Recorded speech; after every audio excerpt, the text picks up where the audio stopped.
नाज़रीन अस्सलाम वालेकुम। अवां खे असां लाड़काने जी बेस कॉलोनी में अहम ख़बर ॾींदा आहियूं त बेस कॉलोनी जी सियासी समाजी शख्सियत बहाल खान मक्सी, अहमद अली खान मक्सी, रिज़वान कॉलोनी ऐं पीर मुराद शहर कॉलोनी में हलंदड़ तरक़ियाती कमनि जो दौरो कयो आहे ऐं संदसि इलाइक़े जे ग़रीब मिसकीन माण्हुनि जेको आहे त बहाल खान मक्सी, अहमद अली खान मक्सी खे भलीकार कयो आहे। नाज़रीन तव्हांखे असां ॿुधाईंदा हलूं त बेस कॉलोनी जी सियासी समाजी शख्सियत रईस बहाल खान मक्सी जेको आहे त पीर मुराद शाह कॉलोनी ऐं रिज़वान कॉलोनी में हलंदड़ तरक़ियाती कमनि जो दौरो कयो आहे ऐं अवां खे ॿुधाईंदा हलूं त पीपी चेयरमैन जनाब बिलावल भुट्टो ज़रदा जे पॉलिटिकल सेक्रेटरी मोहतरम जमील अहमद सुमरो जा जेको आहे त इलाइक़े जे वासियुनि जेको आहे इंतिहाई जेको आहे थोरा मञिया आहिनि।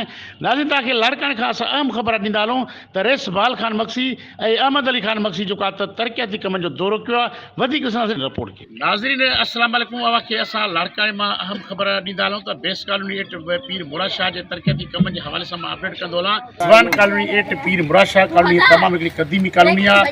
काफ़ी अरसे खां जेको आहे त हमेशह हुकूमतुनि जो सिलसिलो जारी सां रहियो आहे। हमेशह हिते सियासी समाजी शख़्सियतूं ईंदियूं रहियूं आहिनि, पर हिन वक़्तु ताईं जेको आहे त को बि लाभ न मिलियो आहे। हिन वक़्तु जेका मौजूदा सूरत हाल मां अव्हां खे अपडेट कंदो हलां त जनाब बिलावल भुट्टो जा पॉलिटिकल सेक्रेटरी जमील अहमद सुमर जी कोशिशुनि सां ऐं इलाइक़े जी जेका मौजूद शख़्सियत आहे बहाल खान मक्सी, अहमद अली खान मक्सी जी कोशिश सां हिन वक़्तु जेको ही फुटेज में नाज़रीन अवां ॾिसो पिया त जेको इलाइक़े जो कमु आहे सीसी ब्लॉक, पीवर ब्लॉक ऐं ख़ासि करे हीउ जेको नालो आहे हीउ तमामु वॾो नालो आहे जेको आहे त हींअर मां सॼा बेस कॉलोनी जे नाले खां हीअ शुरात आहे वेंदे न्यू नज़र जे जेको आहे त नाले ताईं जेको आहे तमामु जेको आहे त वॾो नालो आहे। जेका लागत आहे मां सम्झां थो त तमामु हिकिड़ी लागत आहे, पर पाकिस्तान पीपुल्स पार्टी जी क़यादत खे ऐं हितां जे इलाइक़े जे माण्हुनि जेको आहे शुक्रियो अदा कयो आहे।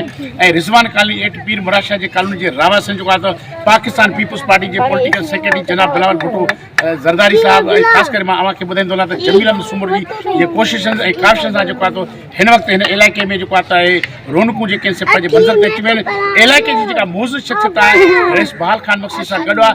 कोशिशि कंदासीं त उनजी जेका ॻाल्हि ॿोल आहे उहा असां जे शेयर कराए।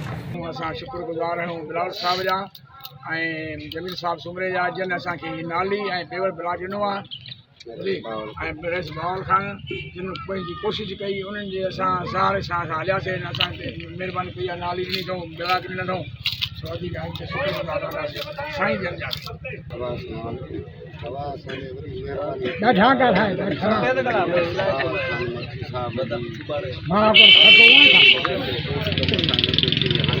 अस्सलामुअलैकुम साईं। असां जमील साहब जा वॾा थोराइता आहियूं। पीपल्स पार्टी जा जो असांखे नाली ऐं रोड नेटर ठाहे ॾिनऊं, ब्लॉक बि हणाए ॾियूं। भाऊ साहब मक्सी खान जा रिश्ता बि असां थोराइता आहियूं।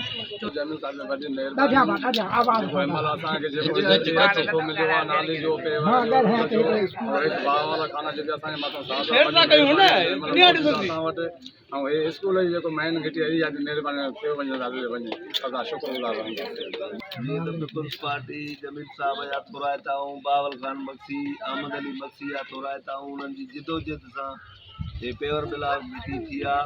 महिरबानी कंदा स्कूल वारी घिटी बि असांखे ठाराए ॾींदा। अलाह ताला ख़ुशि कंदो, सदाईं ख़ुशि हूंदो। महिरबानी। अस्सलाम वालेकुम। जीअं त पीपल्स पार्टी पाकिस्तान जो मां शुक्रगुज़ार आहियां ऐं उन खां पोइ जमील अहमद सुमरे जूं असां सां वधीक महिरबानियूं आहिनि। तमामु बेहद बे इंतिहा हिते मूंसां गॾु पेरे उघाड़े पाणीअ में गॾु आयो आहे। हर घिटीअ जी विज़िट कयई, हर ग़रीब सां हर मिसकीन सां पाण मिलियो आहे। हर माण्हूअ जा ॾुख सुख पुछी उन खां बावजूदि ही नाली घिटी मूंखे मंज़ूरु कराए ॾिनई उते जो उते। ऐं जेके बि असां वटि कम तरक़ियाती थिया आहिनि ऐं मां त शुक्रगुज़ार आहियां जमील अहमद सुमरे साहब जो असां उन खां वॾे में वॾो मुतफ़िक़ बि आहियूं ऐं वॾो महिरबान बि आहे। ऐं असां सां वॾे हिसाब सां ऐं हर ॻाल्हि ॿुधे थो, असांजी हर ॻाल्हि सम्झे थो। ऐं असां सां हिन घिटीअ में यकी पैदल हलियो आहे ऐं हर घिटीअ में बाह में वठूंसि था, हुन में काई इहो इतिराज़ न आहे त मां हेॾे न हलंदुमि। ऐं जेको कुझु असांखे थियो आहे जमील साहब जे थ्रू थियो आहे। हे ग़रीब मिसकीन हे सभु लुड़नि पिया। हिते पाणी हुयो मुल्क में, कोई ॿार बचो निकिरी न पियो सघे ऐं हिन ग़रीबनि जूं मतिलबु दुआऊं बि अथसि। असां जमील साहब जा वॾा शुक्रगुज़ार आहियूं पीपल्स पार्टीअ जा ऐं असां ते वॾो थोरो आहे। ऐं बाक़ी हाणे महांगाई आहे उहो सिस्टम आहे उहो मथां आहे, हिननि जे हथ में न आहे त हाणे असां हीअं थिया आहियूं। हीअं तरक़ियाती कम असांजे लाड़काने में बाक़ाइदे जीअं थिया आहिनि, इंशाअल्लाह अॻिते बि ईअं ई थींदो। असां तमामु जमील साहब जा शुक्रगुज़ार आहियूं। वॾी वॾी महिरबानी।